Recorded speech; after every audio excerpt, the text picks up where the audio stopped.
So long, Bowser! All this racing and lightsabering is tiring me out, so let's relax with one of my all-time favorite casual games, Bejeweled. However, this game is so short I could review it in 4 minutes, and 4 minutes does not a video make. So let's up the ante a bit. Today, we're gonna look at every single game in the Bejeweled series, starting with the one that started it all.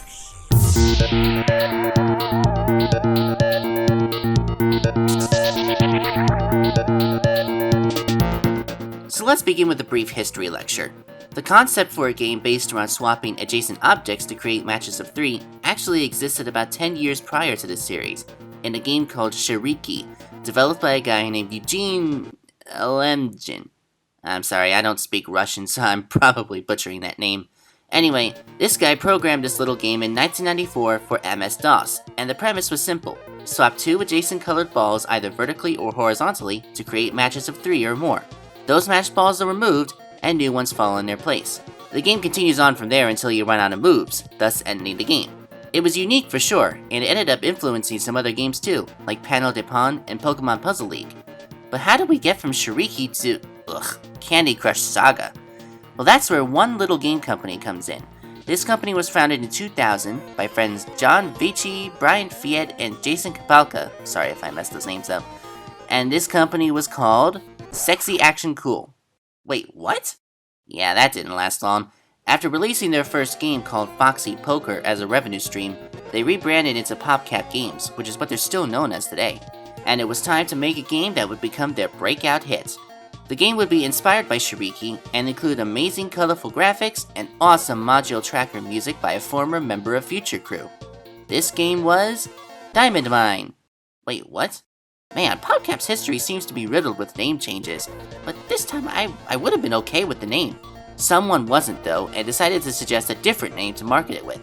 Believe it or not, it was Microsoft themselves who suggested the name Bejeweled.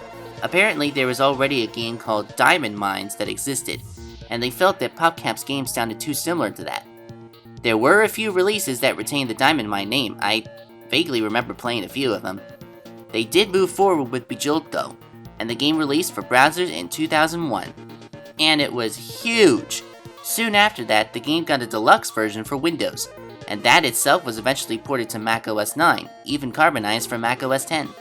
The game was a huge success, so what did it do differently from Shariki that made it so popular? Well, first things first, the game was hosted by an assortment of networks at the time, including Microsoft Zone and eventually Real Arcade. Man, remember Real Arcade? That was the jam! It was basically Steam before Steam was a thing. Anyway, Bejeweled had a widespread release. As far as the gameplay goes, it's essentially unchanged from Shariki. You have a grid of multicolored gems, and you swap 2 of them to make matches of 3 or more. Sometimes gems fall into a match, causing chain reactions that net you even more points. If you're stuck, you can sacrifice some of your score meter to get a hint on where the next match is. Your multiplayer goes up as you keep playing and leveling up, but if you run out of moves, that's it, game over. Besides that standard mode, there's also a timed mode, where the score meter gradually decreases, getting faster with each level, and you have to quickly make matches to prevent it from emptying. Other than that, that's it. If I was only reviewing this game, the video would be over by now. As far as the presentation goes, you can't go wrong with how this game looks. Even though it's running in standard definition, every detail possible is accounted for. Animations are smooth, sound effects are fitting, though not the best quality. And can we talk about this soundtrack? To be fair, the songs used in this game were not composed specifically for Bejeweled, but you can't deny its quality. Peter Hajba, otherwise known as Future Crew's Skaven in the demo scene, previously composed 3 tracks that eventually made their way into Bejeweled. Autonomous became Bejeweled's iconic title music.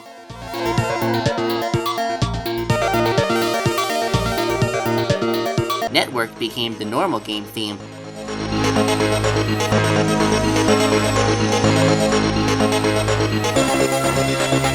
And Data Jack became the timed mode theme.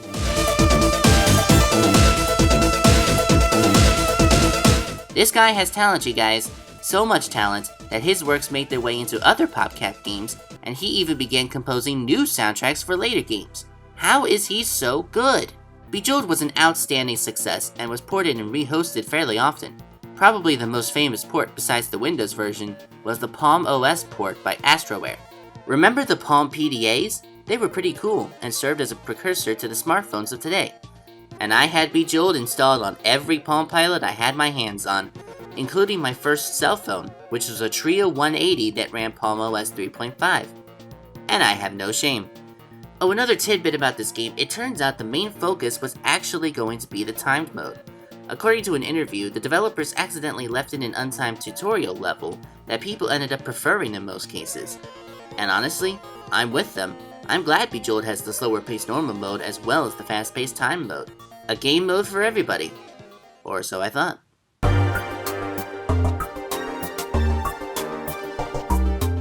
What a glorious year 2003 was. I was just beginning to develop my fascination for Max. Sonic Heroes was around the corner, Rayman 3 came out, not that I knew who he was back then, and oh snap, a new Bejeweled game. PopCap made a big name for themselves with the first Bejeweled, so after releasing game after game thanks to their awesome PopCap framework for designing casual games quickly, it was time to update the Bejeweled formula. And update it they did. Enter Bejeweled 2, released in 2003 for Windows and Mac OS X. Sadly, the Mac OS version isn't going to work anymore since 10.15 Catalina dropped 32-bit app support. Anyway, out of the box you get not 2, but 4 game modes: Classic, Action, Puzzle, and Endless. Classic mode is the standard Bejeweled experience but with several new additions. Match 4 gems instead of 3, and you get a power gem. This gem will explode when matched, blowing up any gem surrounding it. Then, if you match 5 gems together, you get the awesome Hypercube. Match this puppy, and all of that color is wiped off the board. Don't match it with another Hypercube though, that's a huge waste. Action mode is just like the time mode of the original game, just with the new additions that I mentioned above. Endless is just like Classic, except the game is designed to always give you a possible match. It's impossible to lose, hence the title. It's a nice mode to play when you've had a frustrating day at work and you need a stress-free environment. Then we have Puzzle mode. This is where the game completely changes. Your task is to solve the puzzle given to you by clearing all the gems off the board. You're given the ability to swap gems into empty spaces, and you're also given 2 more obstacles: rocks and bombs. Rocks can't be matched, you have to either use a power gem or hypercube to destroy it. Then there's bombs, which tick down each time you make a match. Careful planning is required to solve these puzzles. Or you could spam the hint button, nothing's gonna stop you from doing that. But it feels good to use your brain once in a while, right? The mode is split into worlds of 5 puzzles each, and you only need to clear 4 puzzles to proceed to the next world. So if there's a particular puzzle you don't like, you can skip it. These 4 modes are perfect. You get the right amount of fun with a mode for everybody. For real this time. I could play forever and... Huh? A new game mode was unlocked? What? That's right, folks. 4 is actually not the true number of game modes. There are 8. If you reach level 17 in Classic mode, you unlock Twilight. It's the same as Classic mode, except every other turn, gravity is reversed. So one match, gems fall down into place, while the next match makes gems fall upward into place. Reaching level 8 in Action mode unlocks Hyper. The name ain't lying, this mode is intense. It's Action mode but extremely sped up. Clearing every puzzle in Puzzle mode unlocks Cognito. But hang on, there's one problem. Say you don't feel like using your brain and just hint your way through all the puzzles. You can do that, except for one puzzle. This one.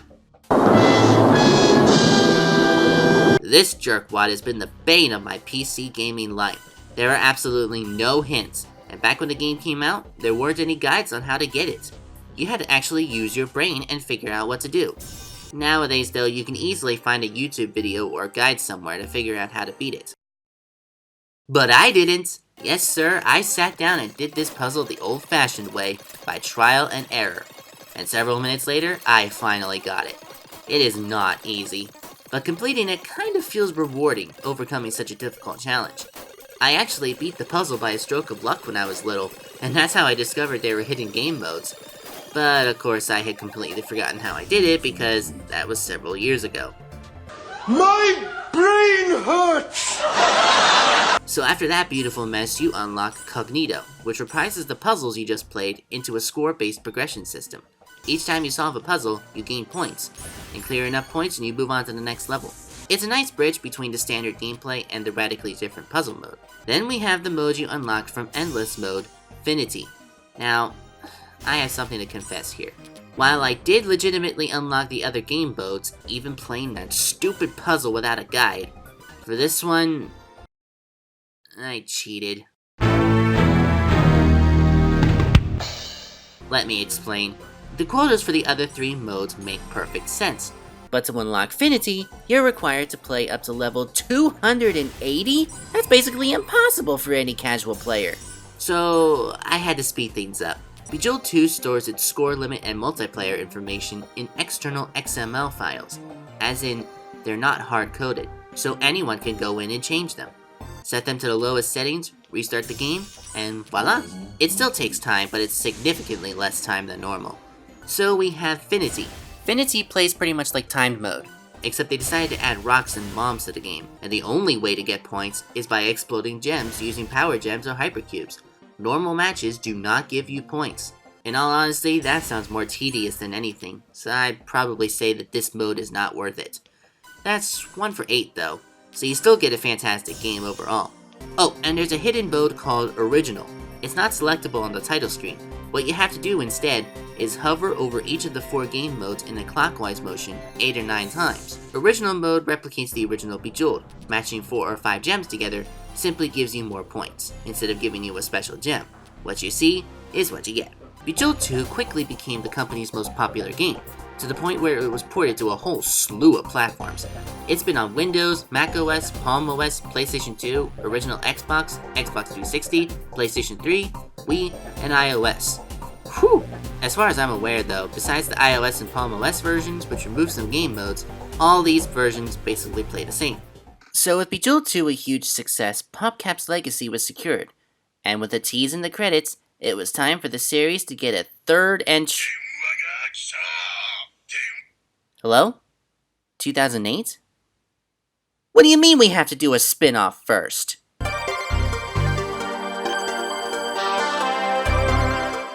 Apparently, Bejeweled 3 will have to wait, because PopCap decided to do a little twist on the formula with Bejeweled Twist, released in 2008 for Windows and Nintendo DS.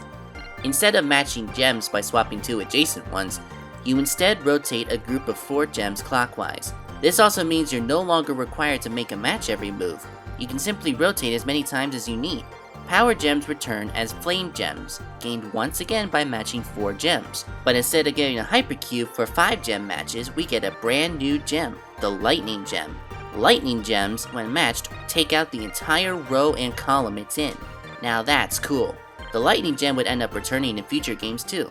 You can also set up moves in a way where you can match 6 or more gems at once, and this grants you the Supernova gem, which is basically the lightning gem on steroids, taking out not 1, but 3 rows and columns at once. Sheesh! Since you can't run out of moves, the incentive to keep a chain of matches going is in the multiplier up here. As you make consecutive matches, the meter fills up, and when it does, the multiplier goes up by a number. Get to 10, and then you get to fill up a rainbowy meter, and when you do, one of the gems on the board will turn into a fruit gem. If you match that, all gems of that color will be destroyed, essentially taking the place of the hypercube. Next thing to cover is this little thing down here. If you can match these kinds of gems in that exact order, you get a bonus. But if you pull this off right after matching a fruit gem, you get a fruit bonus. And this is easily the most flashy thing I've ever seen in a casual game. But the points you get are well worth it.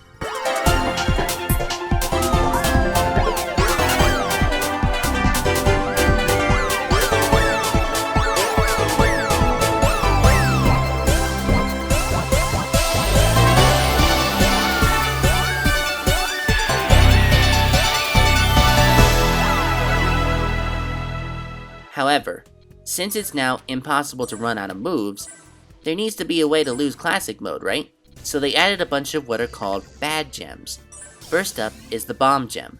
Bomb gems tick down each time you rotate gems, and if one gets to 0, you have to play the gaming industry's most dangerous game of Wheel of Fortune to disarm it. For every bomb you have to disarm, you lose one of the slots here to a skull. And if you land on a skull, the bomb explodes and it's game over. But if you land on the gem, it gets disarmed and you get another chance to keep playing. Though, bomb gems are gems too, so you can match them and get rid of them. Then you have locked gems, which cannot be rotated at all, so if you want to get rid of it, you have to move gems outside of its circle into range. Then there's the Doom Gem. Doom Gems are basically a combination of the bomb and locked gems. They only tick down if you make a move that doesn't result in a match, but you also can't rotate the gem itself. And if one of these things counts down to 0, there's no chance for redemption. Your game is over. Oof, that sounded more complex than it needed to be. The good news is there are 3 other modes to discuss, so hopefully things can calm down. Next up is Zen Mode, which is Twist's version of Endless Mode from Bejeweled 2. No bombs, no locked gems, no Doom Gems, just you and the gems, and I wouldn't want it any other way. Next up is Challenge Mode, which is an interesting addition to the series. Basically, you're given a specific objective, such as Detonator, where you have to clear a certain amount of gems in a single move, or Firestorm, where you have to clear a set number of flame gems within a time limit. Completing it unlocks the next challenge type, as well as the next level challenge that you just completed. It seems simple at first, but as you continue to play, they get way harder. I've actually never completed all of Challenge Mode, partially because it gets ridiculous, and partially because I honestly lost interest. I actually had a lot more interest in the last mode, Blitz. You have 5 minutes to rack up as many points as possible. Now this is the mode for me. I can just fire away with no restraint, earn as many points as possible with no sign of— Oh, come on! I guess everything can't be all sunshine and roses, huh? So on top of making matches as fast as possible and trying to maintain a chain of matches, you also have to make sure none of these bombs explode, because unlike Classic Mode, you immediately game over if one of them explodes. Well, at least the music fits the hectic pace of this mode and sounds rockin' at the same time.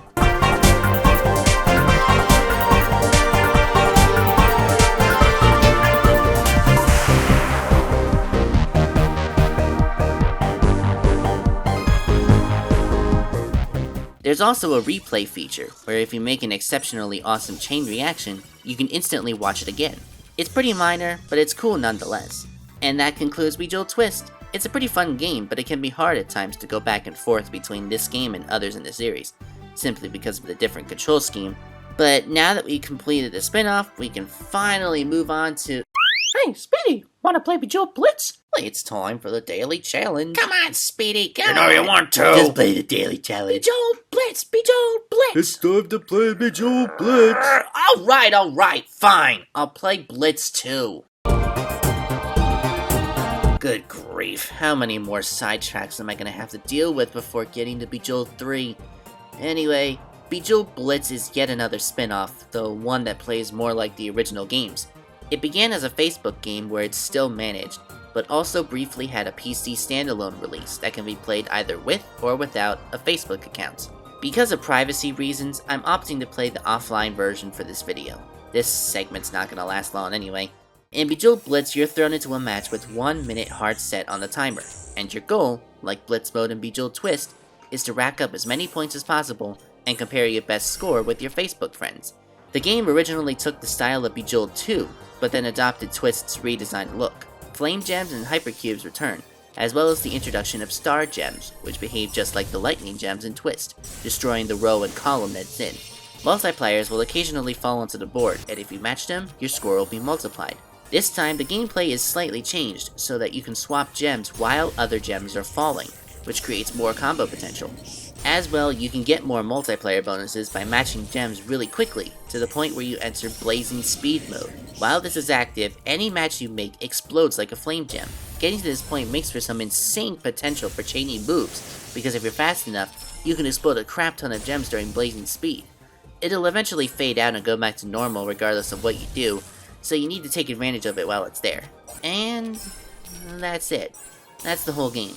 Besides daily challenges where you can get more treats, as well as the points system being currency for— Oh, the game crashed. It completely crashed. I guess Blitz doesn't want me to dilly-dally any longer. Well, I guess it's time for Bejeweled 3 now.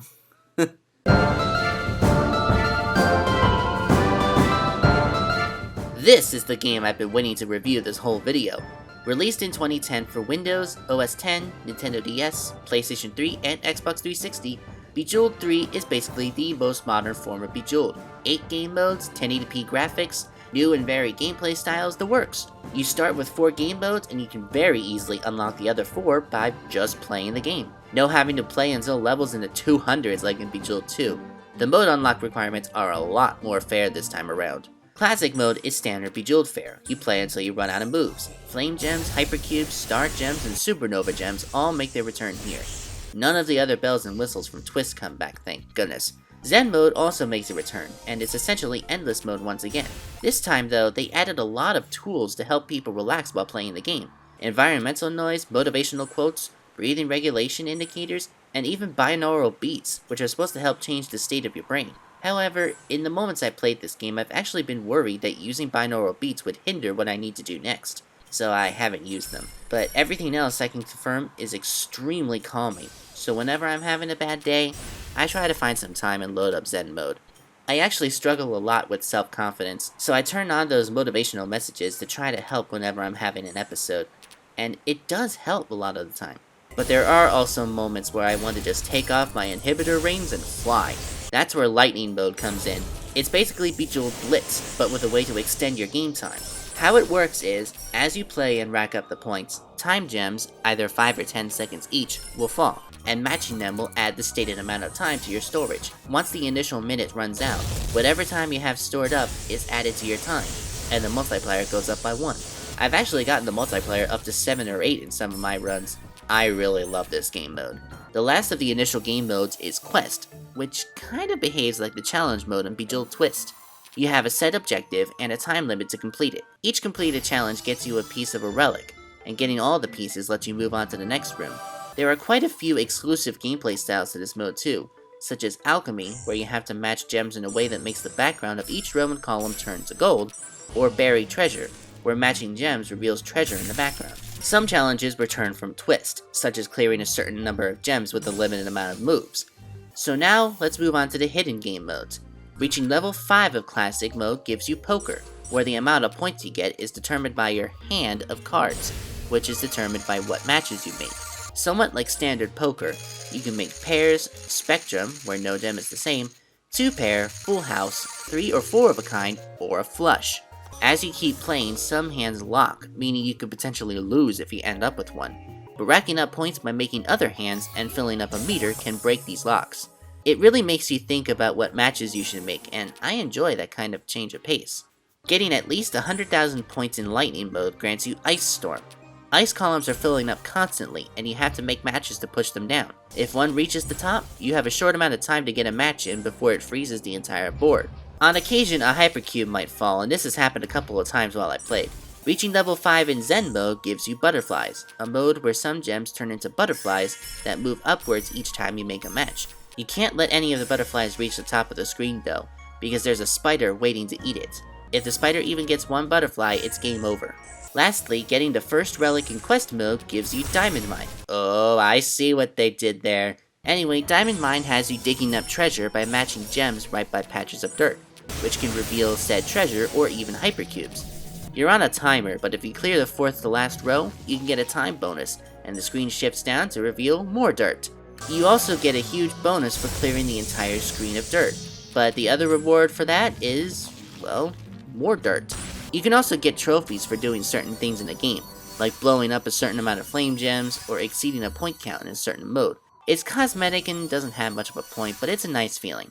Twist and 3 also have a ranking system, which again doesn't mean much, but it's a nice touch regardless. Yeah, before I go, I should probably mention the Bejeweled Classic app on iOS and Android.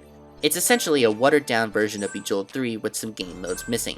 There's no real gameplay changes here, though poker for some reason costs money, and there are ads all over the place, which I can't stand about mobile games. The main reason I brought this up, though, is because of a glitch in Lightning mode that I find pretty hilarious. So normally in Lightning, if you wait too long while making quick matches, the chain meter depletes and you have to start all over. But in the iOS app, it never depletes. Ever. You can actually stop matching right before a blazing speed and hold it right where it is until the timer's about to run out, and then make the last match you need to enter blazing speed. You freeze the timer at 0, and you can get more points until the next refill. It's absurd that something so integral to the intensity of this mode doesn't even work right. It gives me Sonic 06 vibes. If I had made this video back when the game came out, they might have patched it, but I doubt they'll put in the effort now, so have fun playing in easier lightning mode. Alright, let me sum up Bejeweled Stars in a few words. Challenges, Candy Crush ripoff, level progression, choppy gameplay, bugs. There you go. And that about wraps it up. Bejeweled's biggest strength is its replayability because it's relatively simple. Anyone can pick it up and play, and always be in for a good time. I highly recommend picking up Bejeweled 2, Twist, and or 3, because they're the most fun and the most varied in the series. I extend a warning to Mac users though. Bejeweled 2 and 3 are 32-bit Mac applications, so they will not run in macOS Catalina. And Bejeweled Twist was never released on Mac, no matter what the wiki says. But Windows users will have no problem running these games. They're all available on Steam for decent prices, and you can also track down CDs of the games if you're feeling nostalgic. I actually still have my CDs for Bejeweled Twist and 3. The other games I have are either digital copies, or installs from CDs that I don't have anymore. My point is, there's always a way to get these games, at least until they're removed from Steam. But I hope that doesn't happen. If it does though, it'll most likely be considered abandonware, and there might be a good chance for it to pop up on some site like archive.org. But I've rambled enough, go play these games. Bejeweled 1 and 2 are two games that embody my early memories of PC gaming, besides some Skunk Studios games, as well as Hyperbowl, and the demos for Sonic Adventure DX and Sonic Heroes. I'm actually going to go back to playing Zen mode now. After all this talking, I could use a break. I'll see you all later. Hey guys, thanks so much for watching this video. I apologize that I didn't get this out in November like I had planned. Actually, I'm sorry I didn't get this out in August, like I had originally planned. If you like what you saw, please like, subscribe, and hit the little bell icon to make sure you're notified of any new uploads. I plan on making some changes to this channel in the near future, and I'll let you know what that's all about when the time comes. But thanks for sticking around, and take care.